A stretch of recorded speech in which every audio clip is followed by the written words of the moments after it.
Game number 2 of Top against Slam. Up here in our top right, it is Slam from the Gamma Bears.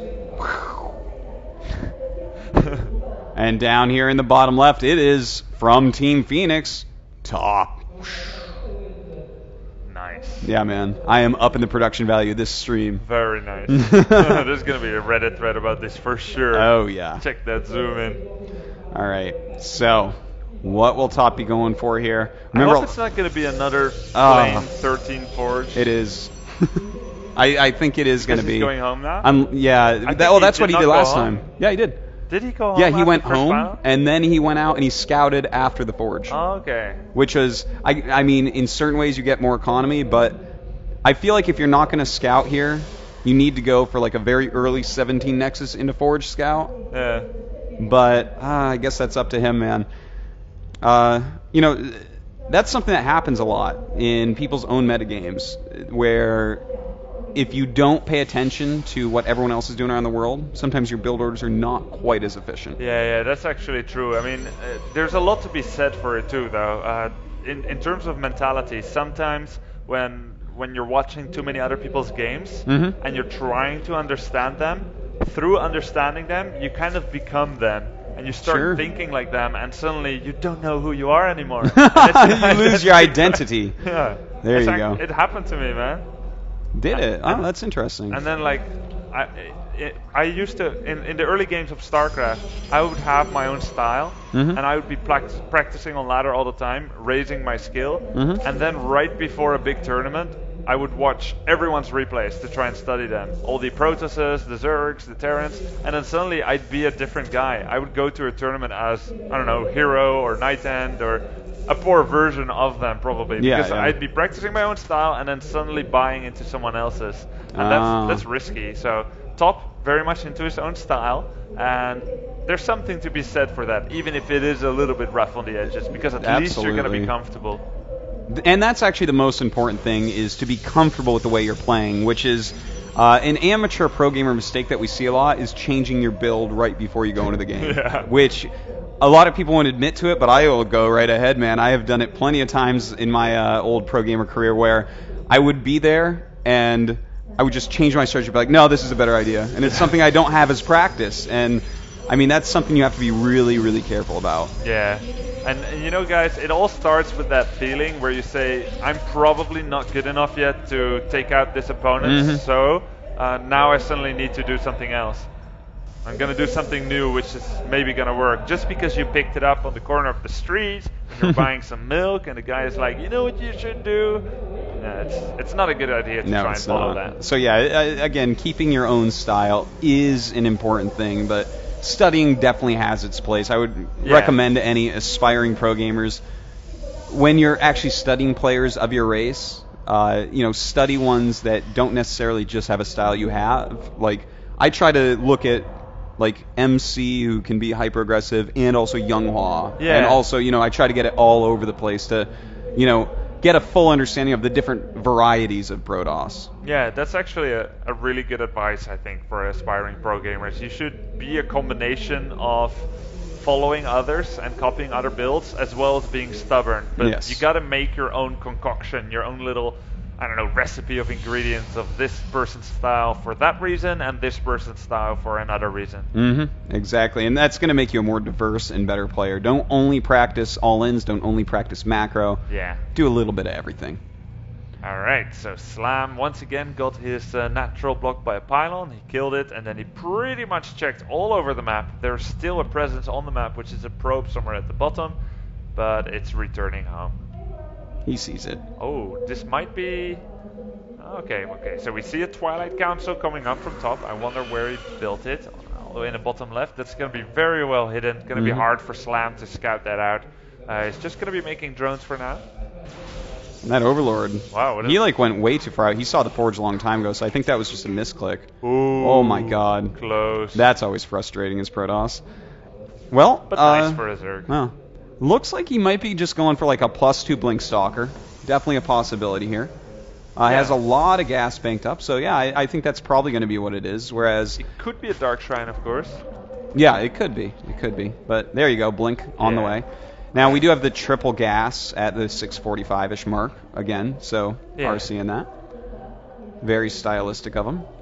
So the Roach Warren is coming up just as the extractors are finishing for Slam, and he's looking to get some information here. That is his #1 ambition right now. He's going to be scouting out the third. We shall also see the Overlord in the main base, and it's going to spot the gateway timing. We'll not see any tech buildings. Yeah, won't see those gates called either. It right. It's going to be indeed a blink attack. I'm not sure he has time to get a second attack upgrade. Most likely not.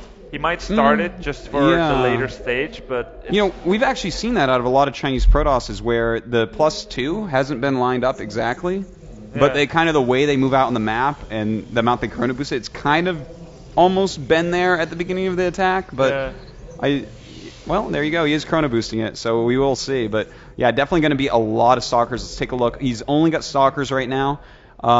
Based upon his gas, I don't know if he's going to make sentries with this. Yeah, it could very well just be pure Stalkers. And it has some benefits, because sentries don't hit hard. Yeah.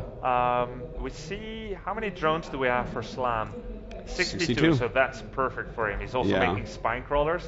And is he on his Speedling? Yeah. Yeah, his Speedling's going to finish. Slam might be able to hold this. He's done everything kind of well. He scouted it out. And he sees everything coming.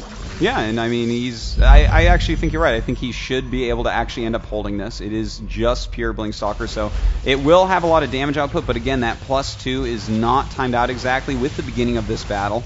And with the 2 spines, I mean, this is slowing him down enough to actually make these Lings and Roaches and get that speed upgrade done. Yeah, those spines are doing some damage, blinking all the Stalkers away, so nothing has died yet. The Slam is just working on getting as many Roaches and Lings as possible. Here the Lings come in, they're really good against Stalkers because Stalkers often overkill against Lings, shooting the same Ling many times, and he's using his Roaches nicely, getting up close and personal, and taking down a lot of Stalkers already. It's very important to keep those Stalker numbers down. Going to be losing a Queen here. It was a momentary supply block for Slam, though. The Queen actually going to get out and get another Transfuse off. Very nice right there. He does have a lot more Roaches on the way. That Roach speed still coming as well. But where are his rallies? It feels like he should have more units here right now, and Top might be able to break through. Yeah, that was a bit of a over-eager attack there by Slam, and now the second attack upgrade is going to finish for Top. Yeah, indeed, you pointed out, no Larva right now for Slam. So I think he may have been missing some injects, to be honest. We should take a look at the Queen energy soon, but... it's going for Slam now. He's been missing injects. That's exactly what's going on here. Yeah, if he had hit his injects a little bit better, I think this would have already been held, to be honest. Yeah, he could be making more Zerglings in that case. There's a lot of resources banked up here for Slam, so missing some beats there. Yeah, that's too bad, actually. That's Nesty has said it in the past, non-jokingly here. Nesty has said the most important thing for Zergs to work on are those injects because of situations like this. And I mean, he's still got a chance to hold it, but it's still looking better than it should for Top, I think. Yeah, and we might just be entering the point of no return for Top, because eventually the Stalker numbers swell so much that the great cost efficiency is reached, and the Stalkers just get in such large numbers, and almost none will die anymore. There's really that tipping point at one point. Now the Queen is going to go down, and won't be having any more Larva injects here at the third, and the supply, I feel like it's just getting too close. Yeah, it really is. When you see it start going like this, and this isn't going up quick enough, and this isn't going down quick enough, it just starts to end right away. In fact, the drones being pulled off, when you see that happen, that's pretty rough as well. Some Zealots being warped in here, but Top being a little bit more sloppy at this moment. Oh yeah, a lot of Stalkers are going down. Actually, there's too much Roaches right now. The Stalker should momentarily pull back. Nice micro over Slam. He used the drones to buffer up, and now he's actually killing all the Stalkers. This is a huge twist. Yeah, I did not expect that. I thought for sure Top was actually going to hit that point of no return, but at this point, with no other probe up here, with just one pylon that is going to be taken out, all the Stalkers being killed, Top is, let's take a look, he's got 38 probes and 1 Stalker. This is like almost impossible to come back from here.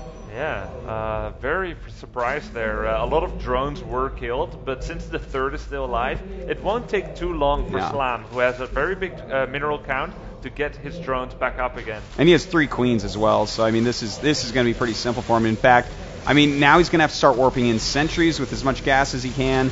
This is just rough. Slam doing a good job here, despite mechanically kind of failing this game on his injects. Yeah, but it was enough to take out Top here in this game, and that's going to probably have Slam advance 2-0 here, which is going to be pretty good news for him, because that means he's not eliminated yet. Certainly, and I want to go back and mention, first game, I was saying I didn't pay attention to his actual macro that much. I was looking more at mechanically, the first game was a bit easier, right? Yeah, it certainly was, but strategically, we both thought he played very well. You know, he chose a good strategy, he executed it well, it worked out. This game, again, we mentioned several times, you said 62 drones, perfect. He had the 2 spines. You know, he was getting speed at reasonable times. He was moving in and out reasonably well with everything. The problem was he was missing mechanically his injects, which, of course, it takes a ton of speed to actually hit your injects over and over. But I feel like, you know what, being on Sen's team, Slam seems to have a very good understanding of what he has to do, maybe just not quick enough to do it all yet. Yeah, that's really interesting. Maybe Top felt the same way. He said you did a very strategically sound strategy, but I haven't tested your mechanics yet. He definitely could have. And that would be a smart move, because it really did look to us, at least, like Top was going to take that way. It almost worked. It was a very fair shot there by Top. Perhaps maybe he missed a pylon or two. Maybe it was a little bit of micro issue, but he was very, very close to breaking Slam there. In fact, there was so much damage on the third that he might have actually maybe just gotten it if he focused it a bit more. It's true, tough to say. Yeah, he was kind of going for killing everything rather than focusing on the hatchery itself. So, and it should actually be a goal, because that's a large part of the production and income for the Zerg there. Yeah, now, these roaches may not win the game outright, but there's so much coming behind this for Slam. He already got his drones up to 67 again in the meantime, and now he's just getting a ton of spines, because he feels like all I need to do is protect my bases. That's it. And he's completely right, too. Yeah. You know, one of the biggest mistakes we see is when a Zerg holds something off and gets ahead. One of the only ways to give Protoss the game back is to overmake your roaches. Yeah, because staying on 45 drones, only making roaches and getting nothing behind it. That's really, we see so many Zergs lose games like that, and there's no reason for it. I mean, the pushes he's done so far, very intelligent. He's using medium amounts of roaches to pick off some important units to push him back. He caused a forge cancel right at the end, which is huge. Yeah. He killed off some sentries, which is really big, because right now Top is really relying on getting his gas count up. So really good moves here by Slam. Definitely a Zerg people could learn from strategically. Yeah, definitely. I mean, it's one of the easiest things to learn from when the mechanics are kind of within reach, and they're compensating with very good strategy to achieve their results. Now, it's kind of a funny situation, because Top is having a very hard time even thinking about taking a third, but he still feels like I might be able to win. There have been probably games where he saw an overeager Zerg pushing in with small amounts of roaches and links and just losing too much, overstretching. However, when he suddenly sees that flow of infestors, his heart must definitely be plummeting. Actually, he's already seen them, but he's not going to give up yet. Still, there's a tiny chance that Slam messes up somehow and gives this game away. It's not looking good, however, for Top. Yeah, and in fact, with this big flank getting a lot of units in here, doesn't have a ton of energy there, but some very good fungals going down. He will kill off Top's army. And realistically, after losing these Immortals, these Sentries, and then the Stalkers that are left over, he should be saying GG. This is the point of no return where nothing will win. And GG indeed.